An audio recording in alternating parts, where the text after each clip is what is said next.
Welcome to The Cap, where we are here to speak with college reps and other professionals in the field of college admissions to help answer all your questions and guide you through every step of the process. So if you're serious about college admissions, you've come to the right place. Are you ready? Let's talk about it. And now, here's your host, Dr. John Durante. Welcome to The Cap, the College Admissions Process Podcast. I am your host, John Durante, and I am here to introduce you to college admissions representatives and other professionals in the field of college admissions. Our purpose is to serve you, the students and parents, so that you may gain insight straight from the people who ultimately make the decisions. Regardless of whether you will apply to a particular school being highlighted, you should listen to all of the episodes, as each guest will give you tremendous insight and advice on every aspect of the college admissions process, prompting you to come up with your own follow-up questions for when you visit campus or meet with a college admissions representative yourself. Lastly, if you have any questions you'd like me to cover on future episodes or any comments you'd like to share, please email me at collegeadmissionstalk@gmail.com. And don't forget to visit our website at www.collegeadmissionstalk.com. So are you ready? Let's talk about it. Welcome to The Cap, the College Admissions Process Podcast. I am your host, John Durante, and it gives me great pleasure to introduce you today Monica Matthews, who I follow on Facebook. Monica runs a group called Scholarship Help and College Talk for Parents and has nearly 29,000 followers. So Monica, thank you so much for being here today. How are you? Oh, you're welcome. I'm great. I'm excited to share my info with your listeners. So thanks. Well, I am so excited to have you. As you could imagine, I do a lot of research on schools, on financial aid, on college essays, and I came across your Facebook group. And when I saw that you have close to 29,000 followers, I thought, how awesome would it be to do an episode specific to college scholarships? So, Monica, thank you so much for agreeing to be on this episode here with me today. I really appreciate it. So, let me start by just asking you very simply, tell us about your journey. How did you come up with this idea, and why are you doing this? Yeah, so it's interesting. I was a former teacher and I was staying home with my three boys. And then, literally, before I knew it, my oldest was a senior in high school. He was going into his senior year. And he starts looking at colleges and telling me the prices. And, my husband and I, we lived paycheck to paycheck. We're very middle income. I was staying home with the kids. We were cutting corners so I could do that. And he started looking at MIT in Boston, which was $60,000 a year. Wow. And I was just like, oh my gosh, like, where did we go wrong? We did not have a 529. We didn't put any money away. I kept thinking we would. And then, you know how that goes. You just don't. So I started thinking, well, he's a smart kid. He got a pretty good ACT score. He can apply for scholarships. We'll be fine. He applied for a few early deadline scholarships, like early, like October, maybe even September. Found out early that he did not win them, a couple of them. And I was like, wait a minute, there's got to be something that I can do on my end because I love research to help him. Like, why didn't he win? What were the judges looking for? What did he do wrong? So I started researching, making notes, writing it all down. Him and I formed a partnership to where I would find the scholarships, he would write the essays. I would review his scholarships. I knew, kind of where how to tailor them, and we'll talk about that later. And then he started winning and winning and winning. By the end of his senior year, we had already had his first year paid for plus some in college. He did not go to Boston. He Wow. didn't go to Boston. He chose a different college. And then my friends started saying, you need to write this down because we don't know what we're doing. Our counselors at our high school are wonderful, but they really focus on helping kids get into college as far as writing their letters and their school schedules. And scholarships was not on their agenda really at all. And so I did. I wrote it down. I published it. It is an ebook. And I have some people saying, why is I want a physical book? And I understand that. But with the ebook, I can update it very easily myself and republish it. People can download it. And honestly, I've gone through this now with all three of my boys. And so it's been updated several times to, things have changed. That was 2008. So my youngest son graduated in 19 and is currently in college. So I'm able to update it. So that's kind of how my story started. And now it's like I love it. Like, I'm obsessed with people will say, like, hey, can you find me a scholarship for this? And I'm like, of course I can. I can find it for you. So, and in my Facebook group, I actually didn't start using that a lot until a few years ago, surprisingly. I threw it up in the very beginning. It was like 2011 by the time I figured out that whole Facebook thing. And but just left it. I didn't really know what to do with it. And so it's just the last few years it has grown like crazy. And I love it because people can ask questions. There are people in there who've used my strategies who will help other members. Everybody's very positive. You know, if you're not positive, you leave the group. I kick you out because it's a positive place for parents to gather who need help. Scholarship help and college talk. So that's kind of my story in a nutshell. Well, it's terrific, and I'm so happy that I came across your Facebook page, and I've spent a lot of time navigating through it, and the information is so useful, so helpful, which again is why you have 29,000 followers. Monica, in the group's description, you talk about how for college scholarships, it's not if students apply, but how they apply that makes the difference between winning and losing those scholarships. Can you elaborate on this? What exactly do you mean? Yeah, sure. Well, it's kind of like, my son, he applied, didn't win. Why? And I hear it all the time. Oh, my student applied for 45 scholarships and didn't win any. It's a waste of time. Well, you have to learn how to apply what I call apply smart. And there are 5 things to do. Just I'll go through it really quickly. The S is share personal details. That's the judges get to know the students through their essay. M is market yourself. Put your best foot forward. This is a hard one for kids because they feel like they're bragging. They don't need to be bragging, but they need to show the judges what they have done to make the world a better place, to help other people, that sort of thing. A is answer the essay question. Sounds like a no brainer, right? But a lot of kids will answer part of the question and leave the rest, or they'll ramble on. And it's just not an interesting question to the judges. R is review guidelines. Lots of students don't upload things correctly. I mean, some scholarships actually want you to upload with a certain subject line. This is what you need to do, and it's right there in the guidelines. But I have my own scholarship that I offer, and so many, I would say like 80%, don't even follow that one little guideline. I tell them what to put in the subject line. So review the guidelines before submitting. T is trusted eyes. You always have it doesn't have to be your parent because maybe your parent, that's not their strength. A teacher, an aunt or uncle, somebody that you trust to read over your scholarship because other eyes can find things that you don't.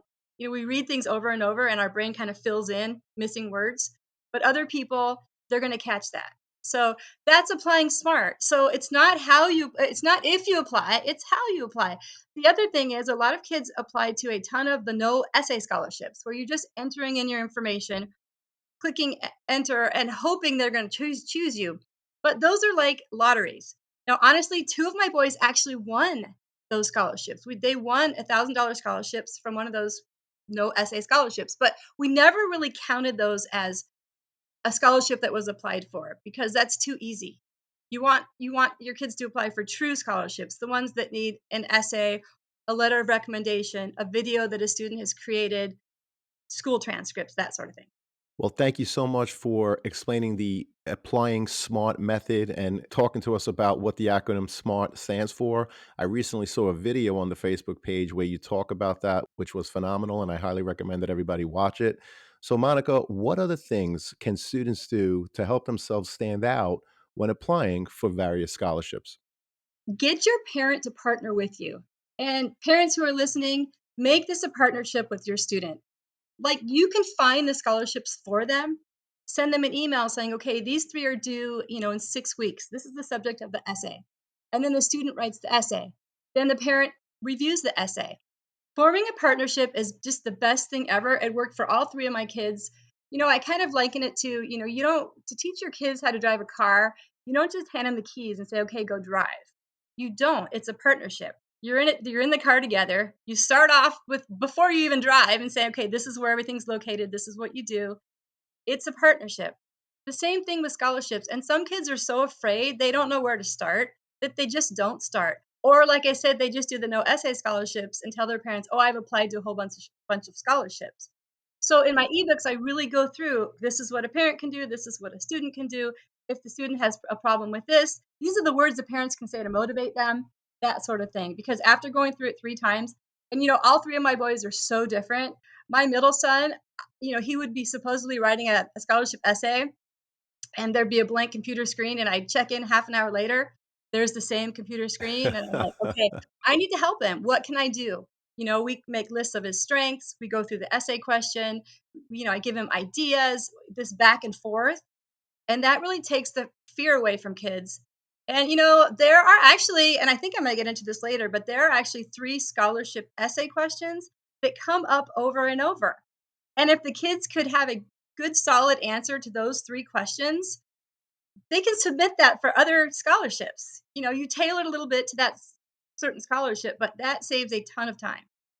Well, that's great advice. Students, don't do it alone. Partner with your parent or someone that could help you.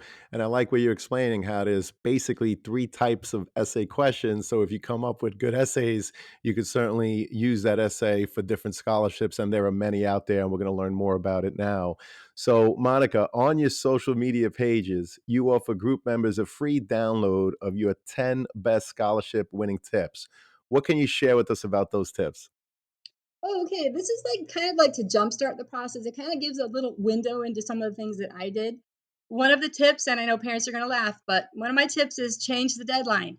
And what that means is if your student has a scholarship essay that's due in a month, you tell them it's due in a week or 2 weeks. Why do I do that? Because a lot of kids are procrastinators. A lot of kids will throw something together at the last minute, but if you have extra time, you kind of pad it. It really works for kids. I mean, they don't know, if you're partnering with them, they don't really know what the deadline is. They're going to do their work. It gives you more time to look it over, review it, possibly rewrite it. Also, the 10 tips, if you sign up for that, that gets you into my monthly scholarship list that I send out. I just sent one out 2 days ago or yesterday, and I go through each scholarship. I make sure it's not a junk scholarship. There are a few no essay scholarships on there. So if you don't want to apply for those, that's fine. But the rest, they have, it's a real scholarship. There's an essay, there's things that students need to do. And I go through those, and you get those to sign up for my 10 free tips. So it's just kind of getaway, kind of gives you an idea, a window into what my ebooks offer.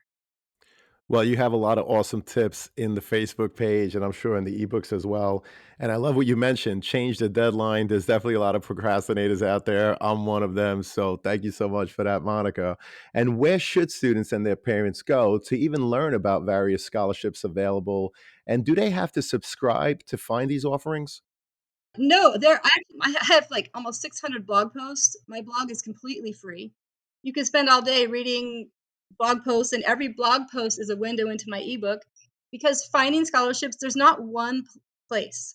There are, like, 10 places to look, and I really go into how to find scholarships in my ebooks. But, start with your guidance counselor, your high school counselor in school.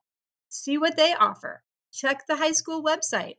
If your high school website doesn't offer very many local scholarships, because you always want to start local first. Look on other area high school websites, because a lot of times they'll offer scholarships for students in the area. You don't have to go to that high school to apply for that scholarship. Always read the guidelines. There are different things. There's a Big Green Scholarship book that I love. There's different lists and different websites that I recommend. So, you know, just that, some of the things they'll get if they sign up for my 10 tips, or the free things. I mean, yes, my ebook, it's a price, but it's nothing compared to the thousands that other people charge for this information. Understood. Thank you so much, Monica. And many feel that scholarships are only available to current high school students. What can you tell us about scholarship opportunities for current college students? Yeah, so that a lot of people believe that, but it's such a myth. All three of my boys won scholarships while in college. My oldest son, he was a junior in college, and he won a $7,000 scholarship from Boeing. I'll never forget where I was when he called me. I was on a cross country course, and he calls me and he tells me about this. I was so excited. But there are different places for college students to look. I do have a blog post. It's the 8 best places for students to look for current college students. So if you're listening and you're interested, just email me anytime, or my contact information is on my website, or you can message me on Facebook. But anyways, I mean, they can go to their professors. They can look at the bulletin boards around the school, especially in their major. They can talk to the financial aid officer. They can talk to current and former students, especially those in their major. We even did that on college tours. We would make sure we're up front, so we're close to the student who was leading the tour. And then I'd have my student ask the questions: Did you win any scholarships to go to the school? Do you remember their names? Because I'm making a list. So there are definitely ways for college students to apply for scholarships. We even one of the local, like the community foundations, which is another great place to find local scholarships. The one here, I didn't even realize this until a few years ago. I totally missed it. There are a lot that are open to high school seniors, but then there are some that are also open to current college students in our area. And a lot of people assume that college scholarships are just open to high school students. Well, we appreciate that, and those are great pieces of advice. You also offer parents and students a lot of information regarding student loans. What are some of the things they should know about when considering student loans? Yeah, so always value FAFSA, first of all, because that will qualify your student for government loans, either subsidized or unsubsidized. And those are always what you want to do first. Parents don't have to be involved in that. They don't need a credit check. Those are offered to pretty much all kids. Same with work study.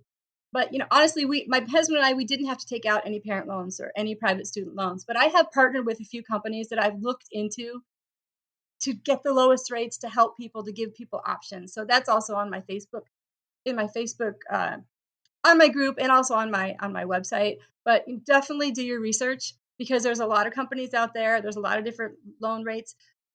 Do your research first, check them out, but definitely go with government loans first. Well, we appreciate that. And I also read recently a piece that you titled Three Things I Wish I Knew When I First Applied for College Scholarships. So, Monica, what can you tell us about those three things? Yeah, so one thing I love to do, which I just started doing this when I first did my research, I like to find scholarship judges and pick their brains basically. I ask them questions. What do you look for? What don't you like? What turns you off? What makes a student memorable? And that is a blog post where I actually interviewed JR, I can't remember his last name. Anyways, JR, he was a former scholarship judge. He'd been on several committees and he answered my questions. But so those three things that he talked about, talking about repurposing scholarship essays, kind of like I mentioned. There's the three main topics for scholarship essays. One is, what are your goals and dreams? Another one is, how have you helped your community? There are so many scholarships for students who have helped their community service, that sort of thing. The last one was, why should we choose you to win our scholarship money, to be our winner, to represent our company? So that's three things. One of them is to repurpose and to know those three scholarship essay questions. Another one is, tailor your letter of recommendation. In other words, if you are an engineering major and you are applying for a scholarship for engineers, for future engineers, you want to have your calculus teacher or your math teacher write your letter of recommendation. Tell them ahead of time, this is the name of the scholarship, this is the theme, engineering. Could you talk about my strength in math? Instead of just a general letter of recommendation, there are ways to tailor your letters to the scholarship and match it up. So that was one of his tips that worked very, very well for my own students and for lots of people. And the third one is, always have somebody review your essays. Like I mentioned, we read the same thing over and over and we don't see our own mistakes because our eyes fill in what's really not there because we've read it over and over. So always review, or have somebody else review your essays.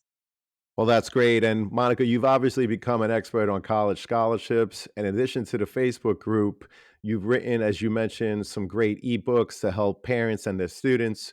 What else can you tell us about the ebooks and the kind of advice parents and students will find in them? Right. So my ebooks are called How to Win College Scholarships, Guides for Parents and Students in 10 Easy Steps. And what I've done is I break down the scholarship process into 10 steps. The first thing is, what should I do first? What should I do next? If I have this problem, what should I do? I have a guide for parents and a guide for students. And full disclosure, they're very similar. And I wrote the one for parents first. And then I had students emailing me saying, hey, we don't have any help. Or I'd like, what can I do really more on my end? And so I wrote a separate ebook for students. A lot of parents like to get, I sell them or together super cheap. So you don't really have to buy both. You're getting both for a very cheaper price. And parents like to get both. They read their copy, they send one to their student, and then they come together and they've both read through it. They kind of know, where to get started, what to do first. And so my ebooks are really what worked for my boys. And now, since it's been so many years, what worked for other people that I've learned about, what to do, what not to do, scholarship myths, that sort of thing. So it really is just, it's a step-by-step guide because I remember feeling so lost and confused. And I just kind of wanted to take that away from parents who were just like me when I first started out. Well, particularly when it comes to scholarships, there are so many people, including myself, that really did feel lost and confused. So, again, these are tremendous resources, and we really appreciate your time here today, Monica, which leads us to our last question. What other pieces of advice would you like to share with students and their parents about applying for scholarships? And, Monica, how do people find you? Yeah, so what other pieces of advice? Start right now. It doesn't matter how old or how young your student is. I mean, even if you have an elementary school student, there are scholarships out there for elementary school students. I mean, it blows people's minds, but it's very true. Middle school students. I have a dad in my group who likes to send me pictures of his daughter with checks that actually are sent to her. And some of them are just like $100 or $200, but because he really got into doing the scholarships open to younger students. And what he's told me is because he did that, she was so ready and was excited about scholarships when she did get into high school, where the majority of the scholarships she applied for were found. So start where you are right now. Even if your student is a high school senior and you feel behind, start right now. Learn the steps. Partner with your student. I get people that are all panicky. The worst thing is I get emails from people like in May or June of their student's senior year, and yes, they've missed a ton of deadlines, but they're still out. They're still out there. There are deadlines for scholarships all summer long. I tell parents of high school juniors in the spring, get letters of recommendation, have your students get them from their teachers now, because then they can apply for those scholarships in the summer. Because I also get emails from students saying, well, how do I apply for this? I'm not going to bother my teacher in the summer. You ask them before school gets out. And I'm not talking the last day of school. Give them a little time because teachers are super busy and they're not going to write you a really high quality letter if you're asking them at the very last minute. And that's what happens in the fall. A lot of seniors are brand new seniors, like, oh my gosh, I have to apply for scholarships. They're asking their teachers for letters. Well, the teachers have all these letters to write, versus in the spring, they're not going to have that many. Well, who's going to get a more high quality letter? So start where you are right now. That is my absolute best piece of advice. Where to find me. So my website is how-to with the number 2, winscholarships.com. My contact information is on there. My scholarship blog is on there. All my ebook information is on there. I also have a scholarship toolkit organizer that I call to get people organized. And it's basically a giant Google Doc, which you can share with your students back and forth. And it has like 17 fields of things when you find a scholarship to write down, because you might not think, it's kind of like you come across a scholarship and your student doesn't qualify yet because maybe they're not in college yet, but in a few years they might qualify. You write it down and you put it on there when they will qualify. It saves you so much time because then the next year you're going to already have a list to start from. So that's how to find my things. And my Facebook group, like you mentioned, is Scholarship Help and College Talk for Parents on Facebook. It is for parents only, but I also have a page on Facebook, which is How to Win College Scholarships, just how to TO. And that's open to everybody. And I share all kinds of information there on Facebook. People can also, I answer a ton of emails, messages. Contact information is on my website. My phone number is even on my website. I mean, I love to talk about scholarships with parents. So that's how you find me.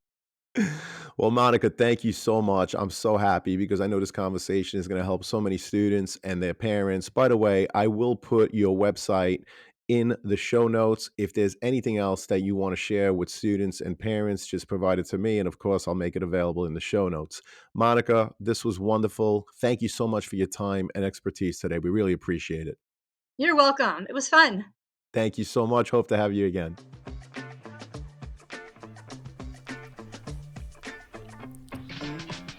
Thank you for joining us on this episode of the CAP, the College Admissions Process Podcast. We hope you enjoyed the show. If you did, please don't forget to tell a friend and follow us on Facebook, Instagram, Twitter, and wherever you listen to your podcasts. I am your host, John Durante, and I look forward to seeing you on the next episode of the CAP.